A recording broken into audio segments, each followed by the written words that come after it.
ধুবুৰীৰ সস্তাৰখাল তৃতীয় খণ্ড গাঁৱৰ এজন ব্যক্তি গুৱাহাটীৰ পৰা নিৰুদ্দেশ হৈ আছে। পৰিয়ালৰ লোকে বিভিন্ন ঠাইত বিচাৰি সন্ধান নাপাই থানাত এজাহাৰ দাখিল কৰে। ধুবুৰী বজাৰ নগৰ আৰক্ষী চকীৰ অন্তৰ্গত সস্তাৰখাল তৃতীয় খণ্ড গাঁৱৰ বাসিন্দা ৰাজ্জাক হুছেইন নামৰ 55 বছৰীয়া ব্যক্তিজন যোৱা 26/7/2024 তাৰিখে জালুকবাৰীৰ পৰা ধুবুৰীলৈ অহাৰ বাবে বাছত উঠে যদিও আজিলৈকে ঘৰত আহি নাপালে। গুৱাহাটী ৮ গাঁৱত কৰ্মৰত আছিল ব্যক্তিজন। পুৱা ৮ বজাত জালুকবাৰীত বাছত উঠি ধুবুৰীলৈ আহি থকা সময়ত নিৰুদ্দেশ হৈ আছে ব্যক্তিজন। পৰিয়ালৰ লোকে বিভিন্ন ঠাইত সন্ধান বিচাৰি কোনো সন্ধান নাপাই হতাশাত ভুগি সংবাদ মাধ্যমৰ কাষ চাপিছে।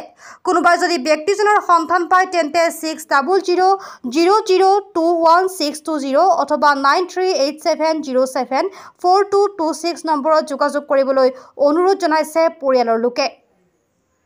News desk report, any express 30।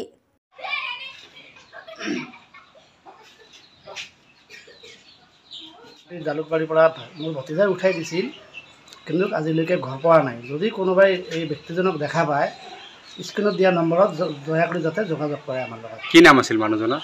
Razzak Hussain. কিয় গৈছিল গুৱাহাটীত? গুৱাহাটীত কাম কৰিব গৈছিল। কিমান দিন কাম কৰিছিল? 25-26 দিনমান।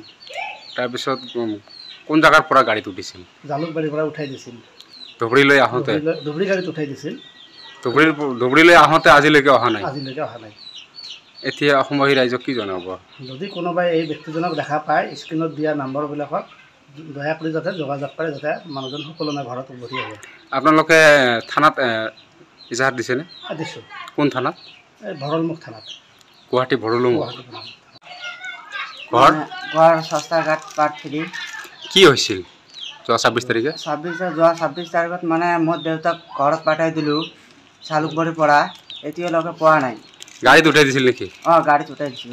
গুৱাহাটীত কিয় গৈছিল তোমাৰ দেউতা? মানে কাম কৰিবলৈ গৈছিল। কিমান দিন কাম কৰিছে? 26 দিন। তাৰপিছত গাড়ীত উঠাই দিছে আপুনি? এতিয়ালৈকে ঘৰ পোৱা নাই? এতিয়ালৈকে পোৱা নাই, নিখোজ হৈ আছে। এতিয়া অসমবাসী ৰাইজক কি জনাব? এতিয়া অসমৰ ৰাইজক জনাম মানে আপুনি এইটো স্ক্ৰীণত নম্বৰ থাকিব, এইটো নম্বৰত যোগাযোগ কৰিব।